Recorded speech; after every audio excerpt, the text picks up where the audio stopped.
ہاں خلاف پیمبر کسے راہ گزید کہ ہرگز بمنزل نخواہد رسید، کہ پیغمبر صلی اللہ علیہ وسلم کے طریقے کو چھوڑ کر کسی اور راستے پر جائیں گے ہرگز منزل مقصود تک نہیں پہنچ سکیں گے۔ ہاں گھر جو ہے وہ سونے چاندی سے اور برتنوں سے اور لکڑے لوہے کے فرنیچروں سے گھر آباد نہیں ہوتے، اس کے چکر میں زیادہ نہ پڑیں۔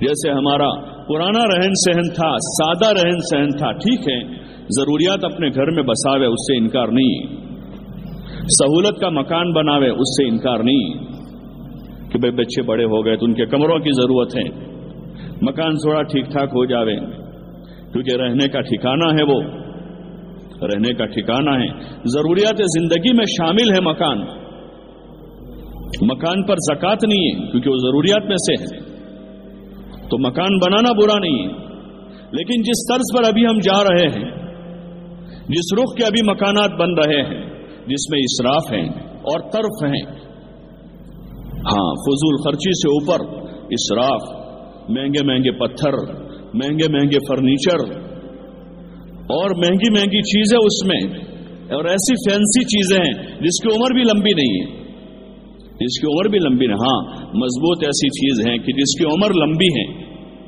اس کی مضبوطی کی وجہ سے اس کو ڈالا جا رہا ہے، تو وہ اچھی نیت ہے کہ بھئی مضبوط چیزیں لمبے وقت تک چلے، وہ باقی خالی شوشا کے واسطے عورتیں ٹائلز پسند کرنے جا رہی ہیں ٹائلز کی دکان پر، عورتیں سنمائک پسند کرنے جا رہی ہیں سنمائک کی دکان پر، عورتیں اس کا واش بیس کا ٹب پسند کرنے جا رہی ہیں دکان پر، یہ خواہشات ہیں، خواہشات، اس کے علاوہ کچھ نہیں ہے، چاہے کچھ بھی نام دے دو اس کا، اللہ دلوں کے بھید جانتا ہے، دلوں میں کیا ہے، اندر کیا ہے۔ آپ لوگوں کی زبان بند کر سکتے ہو، لوگوں کو آپ چپ کر سکتے ہو کہ کون کچھ کہہ سکتا ہے ہم کو، لیکن دلوں کے بھید جاننے والا اللہ ہے، وہ دلوں کے بھید جانتا ہے کہ اندر نیتیں کیا ہیں۔ ہاں بڑائی کی نیت ہے کہ ہمارا گھر ان سے اچھا ہے، ہمارا گھر ان سے مہنگا ہے، ہمارا فرنیچر ایسا ہے، ہمارے کپڑے ایسے ہیں، یہ سارا دکھاوا ہے، جس دکھاوے کو ہمارے مذہب میں کوئی جگہ نہیں ہے، دکھاوے کا کوئی کام نہیں، دکھاوے کی تو نماز بھی قبول نہیں ہے، دکھاوے کا تو حج بھی قبول نہیں ہے، دکھاوے کا صدقہ خیرات بھی بارگاہ خداوندی میں قبول نہیں ہے۔ اپنی ضروریات زندگی کو سادہ کریں، مکان ہماری ضرورت ہے، سادہ بناویں، ہاں اس میں چیزیں سادہ رکھیں۔ آج تک ابھی پچھلے 5-10 سال تک دیکھتے تھے کہ ہمارے گھروں میں مہنگی چیزیں نہیں ہوتی تھی، فرنیچر اتنے مہنگے نہیں بنتے تھے، ہاں 5-25 ہزار میں پورے گھر کا سامان آ جاتا تھا، چولہے کے سامان سے لے کر گھر کی ضروری چیزیں، 2-4 کرسیاں ہیں اور وہ چارپائی ہیں، بستر گدا وغیرہ، سارا ملا کے 25-50 ہزار میں سارا آ جاتا تھا، وہ ضرورت کی چیزیں ہوتی تھی۔ اس وقت جس رخ پر ہم جا رہے ہیں، ہاں جس رخ پر جا رہے ہیں ہم، یہ رخ ہمارے لیے خیر کی چیز نہیں، چاہے مکان بڑے بڑے نظر آ رہے ہوں اور چاہے گھروں میں بہت زیادہ اسباب نظر لیکن یہ ہمیں راس نہیں آئے گا، یہ راس نہیں آئے گا ہمیں، یہ فساد کا ذریعہ ہے، یہ حسد کا ذریعہ ہے، یہ دلوں میں کینے کے پنپنے کا ذریعہ ہے، یہ آپس کی عداوتیں اور نفرتوں کے بڑھنے کا ذریعہ ہے۔ جو چیز بھی اللہ کے حکم کے خلاف، حضرت رسول اللہ صلی اللہ علیہ وسلم کے مبارک طریقے کے خلاف زندگیوں میں آئے گی، وہ چیزیں کبھی راحت کا ذریعہ نہیں بنے گی۔ ہاں اس لیے آپ ماں بہنوں سے ہماری گزارش ہے، ہاں اپنی زندگیوں پر نظر ثانی کریں، خواہشات پوری کرنے کی جگہ دنیا نہیں ہے، اللہ نے اس کے لیے ہمارے لیے جنت بنائی ہے، اور ہمارے آپ کے پیارے آقا حضرت جناب رسول اللہ صلی اللہ علیہ وسلم نے خود ایک زندگی گزار کر اپنی امت کو عملی تعلیم دی ہے۔ حضور علیہ الصلوۃ والسلام نے 11 نکاح فرمائے، ایک نہیں 11 نکاح آپ کے ہوئے ہیں۔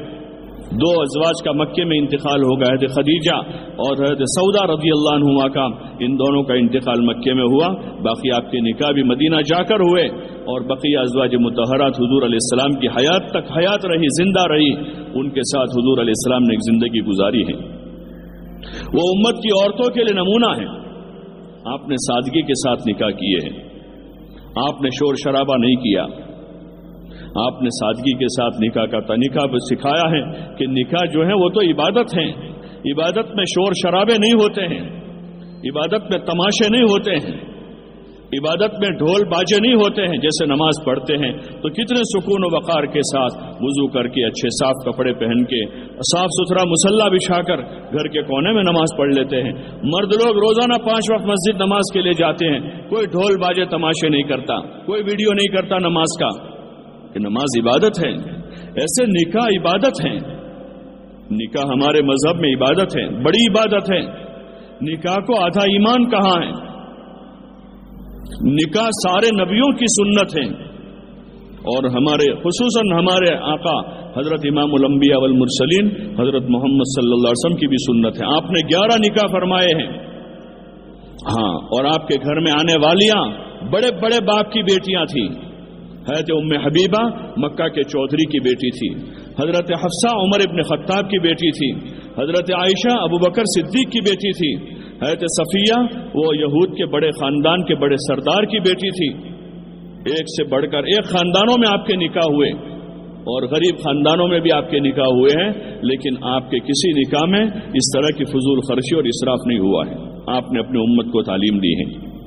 ان بڑے باپ کی بڑی بیٹیوں کے نکاح ہو گئے، اس میں خرافات نہیں ہوئے، اس میں ویڈیو نہیں ہوا، اس میں اس طرح سے ناچنا کودنا نہیں ہوا ہے. ہاں، اللہ کے رسول کے دشمنوں کی شادیوں میں چیزیں ہوئی ہیں اور آج بھی ہو رہی ہیں. خدا کے نافرمان اور حضور صلی اللہ علیہ وسلم کے دشمن ان چیزوں کو دنیا میں فروغ دے رہے ہیں، ناچ گان کو، بے حیائی بے شرمی کو. حضور علیہ السلام فرما رہے ہیں کہ میں تو دنیا سے ناچ گان کو ختم کرنے کے لیے آیا ہوں، اور ہمارے مذہب میں سنگیت کو حرام کر دیا گیا. آپ نے فرمایا جو لوگ دنیا میں سنگیت سنیں گے قیامت کے دن ان کے کانوں میں پگھلا ہوا سیسا ڈالا جائے گا.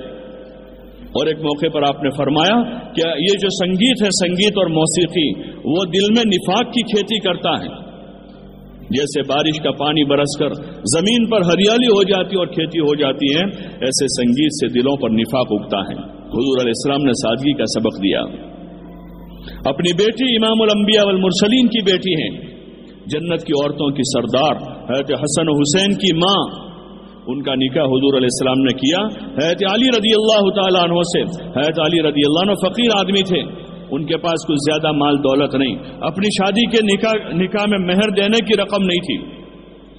حضرت علی رضی اللہ عنہ کے پاس حضور علیہ السلام نے ان کا ایمان اور ان کی دینداری دیکھ کر ان کو اپنی بیٹی دی. جنت کی عورتوں کی سردار کا نکاح حضرت علی رضی اللہ عنہ سے حضور علیہ السلام نے فرمایا.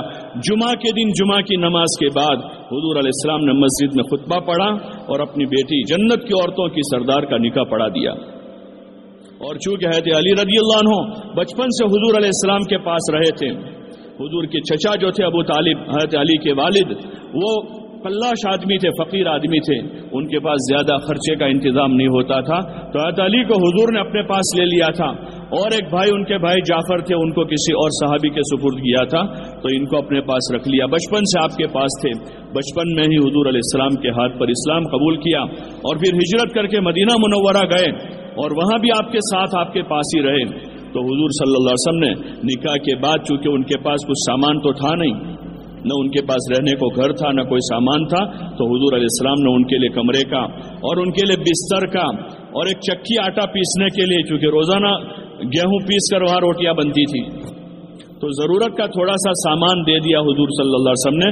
جو سامان ضرورت کا اور گزارے کا تھا، وہ جہیز نہیں تھا، وہ جہیز نہیں تھا، وہ تو ضرورت کا سامان تھا. آج کل کا جہیز ایک لعنت بنا ہوا ہے، ماں باپ کے لیے مصیبت بنا ہوا ہے. حضور علیہ السلام نے ضرورت کا ان کو سامان دیا اور خود حضور علیہ السلام رخصت کرنے کے لیے اپنی بیٹی کے گھر گئے. ایک دو عورتیں تھیں آپ کے ساتھ اور اپنی بیٹی کو لے کر خود گئے اور اپنے داماد کے گھر حضرت علی کے گھر حضرت فاطمہ کو پہنچا دیا. اتنا آسان نکاح ہمارے دین میں ہے. یہ نکاح آسان ہے، اس کو آسان رکھیں. نکاح آسان ہوگا، زنا کی کسی کی ہمت نہیں ہوگی، زنا کو جگہ نہیں ملے گی. حضرت مولانا عمر صاحب رحمۃ اللہ علیہ فرماتے تھے کہ نکاح آسان ہوگا، سادہ ہوگا تو زنا مہنگا ہوگا، اور اگر نکاح مشکل ہوگا تو زنا سستا ہو جائے گا، آسان ہو جائے گا. ہاں، اپنے یہاں پرانی ایک چیز ہے کہ نکاح آسان ہے. عمر ہوتے ہی لڑکے لڑکیوں کے نکاح ہو جاتے ہیں. اگر یہ خرافات بڑھائے گئے جیسے دیگر اقوام میں ہیں کہ نکاح میں لاکھوں روپے کے خرچے ہیں، جہیز کے نام پر اور دعوتوں کے نام پر اور زیور کے نام پر اور دیگر خرچے ہیں، تو وہاں ایسے نکاح مشکل بنے ہوئے ہیں کہ بیٹیاں بوجھ بنی ہوئی ہیں۔ ہاں، لوگ خودکشی کر لیتے ہیں، خودکشیاں کرتے ہیں ماں باپ، بیٹیوں کا بوجھ نہیں سہا جاتا ان سے کہ اتنے مشکل نکاح کیسے کریں گے۔ اللہ کا فضل ہمارے یہاں ہے کہ پہلے سے نکاح سادہ چلا رہا ہے۔ ابھی تک 1000 روپے کی مہر چل رہی تھی کچھ سالوں تک۔ علماء نے جب چاندی کی قیمت بڑھ گئی تو لوگوں سے درخواست کی کہ کچھ مہر کو بڑھا دیا جاوے تاکہ وہ مقدار تک، اقل مقدار تک پہنچے جو چاندی کم سے کم مقدار دینی ہے اس میں۔ اس کا مطلب یہ نہیں تھا کہ مہریں اتنی بڑی ہو جاوے اور مہر فاطمی کی ڈیمانڈ شروع ہو جاوے۔ ٹھیک ہے، جس کو اللہ نے سہولت دی ہے وہ ادا کر دے مہر فاطمی، باقی مہر فاطمی ادا کرنا یہ کوئی خاص سنت نہیں ہے۔ حضور علیہ السلام کے مختلف نکاحوں میں مختلف مہر ادا کی گئی ہے۔ بعض نکاحوں میں بالکل معمولی مہر ہیں اور بعض نکاح میں مہر فاطمی سے بھی کئی گنا زیادہ مہر، جو نجاشی نے ام حبیبہ کے لیے مہر چکائی تھی وہ تو بہت بڑی مہر تھی۔ اس کو آسان رکھا جاوے، سادہ رکھے نکاحوں کو۔